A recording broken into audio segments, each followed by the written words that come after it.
Amelia Clarke never imagined that an ordinary day in central London would redefine her life. She was a cleaner in the Hawthorne corporate building, moving quietly through the top floor, when the fire alarm erupted. In moments, thick gray smoke filled the corridors, a rolling shadow searching for escape. Panic exploded. Workers bolted from their desks, chairs crashed, papers scattered. No one looked back. No one slowed down. Everyone ran for themselves. That was when Amelia saw him collapse near the elevator, coughing uncontrollably. Edward Hawthorne, the young, intimidating CEO, was on the floor, disoriented and struggling to breathe. People rushed past him without a second glance.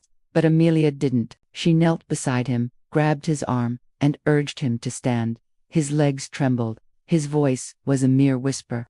Step by step, she guided him through the swirling haze of the stairwell until they finally stumbled out into the cold London evening.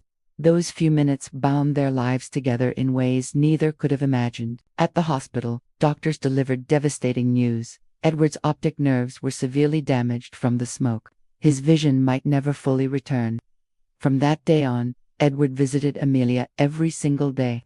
What began as gratitude soon softened into something more. Late-night conversations, gentle laughter, meals shared in comfortable silence. He told her she made him feel human again. She told herself not to fall for someone from a world so far beyond her own. Yet, when he asked her to marry him months later, she accepted. She truly believed his affection was real. She believed he valued her for her heart, not for what she lacked. But, as time passed, a miracle began to unfold. Amelia's sight started to return.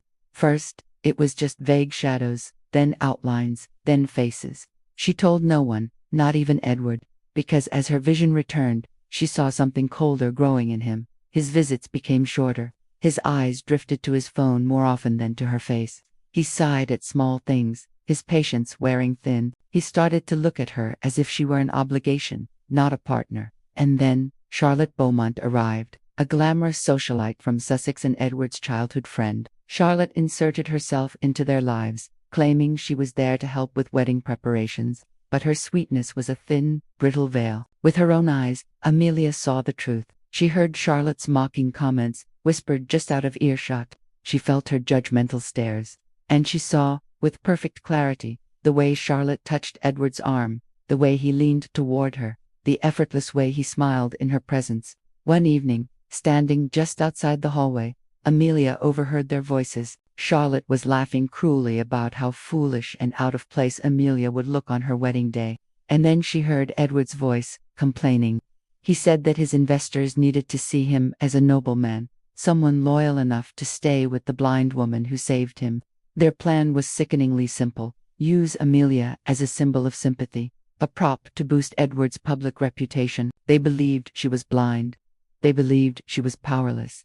They believed she knew nothing. But Amelia saw everything. That night, she made her decision.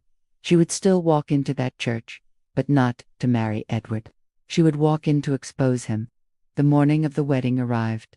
St. Paul's Chapel was filled with journalists, investors, and society's elite. They all came to witness a modern fairy tale, a story of devotion.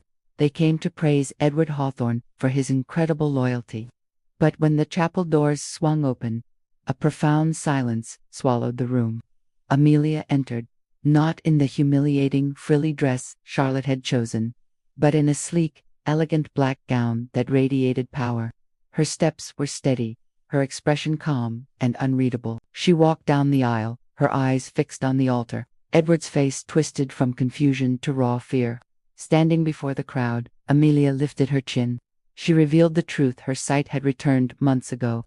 She told them she had watched and recorded every conversation, every insult, every calculated move to use her disability for Edward's corporate gain. Gasps rippled through the chapel. Edward lunged toward her, hissing her name, but she simply stepped away, out of his reach. Then came the final revelation, the one that shattered the entire room.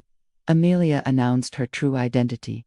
Amelia Clarke Harrington, daughter of the Harrington family of Manchester, owners of one of the country's most powerful technology empires. Edward froze, his face draining of all color.